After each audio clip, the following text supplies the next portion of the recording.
বলো তোর মুন্ডু 2000 টাকা দিতে চাইছো? তোর বাপের মাথা তোর মুন্ডু তাদের শ্যাম্পু বাজা উঠ তেল মা বলো কি বলছিল? ওই যে তেল মাখে ওকে ওকে মিথ্যা কথা বলার জায়গা আছে না। তুই মিথ্যা কথা বলে জায়গা বাড়ছে 2000 টাকা দিতে চাইছে চেন্নাই যাওয়ার জন্য। তাহলে নিবি না টাকা না নিস তাহলে না নিলে তো আরো ভালো আমি বলছি বেশি করে দাও, 5000 দাও। বলছে যে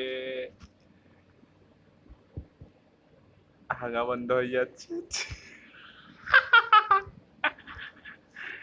2000 টাকাই দিতে পারবো।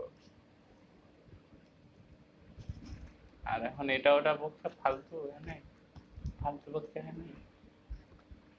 বলো কি বলছিল বলো। এত একটা নাটক করে বাইরে বেটা। তুই নিজে নিজে মাথায় একটা করতে পারছিস নাটকে তো তাই তো নাটক করবি তুই নাটকে নাটক করবি মানুষকে বোকানো গন্ডা হ্যাঁ হ্যাঁ হ্যাঁ কি বলছে কি বলছো? তোর মাথা তোর মুন্ডু চলো তোমার ভেট গেলাম না, মোবাইলটা বন্ধ করলে আবার সব শুরু হয়ে যাবে।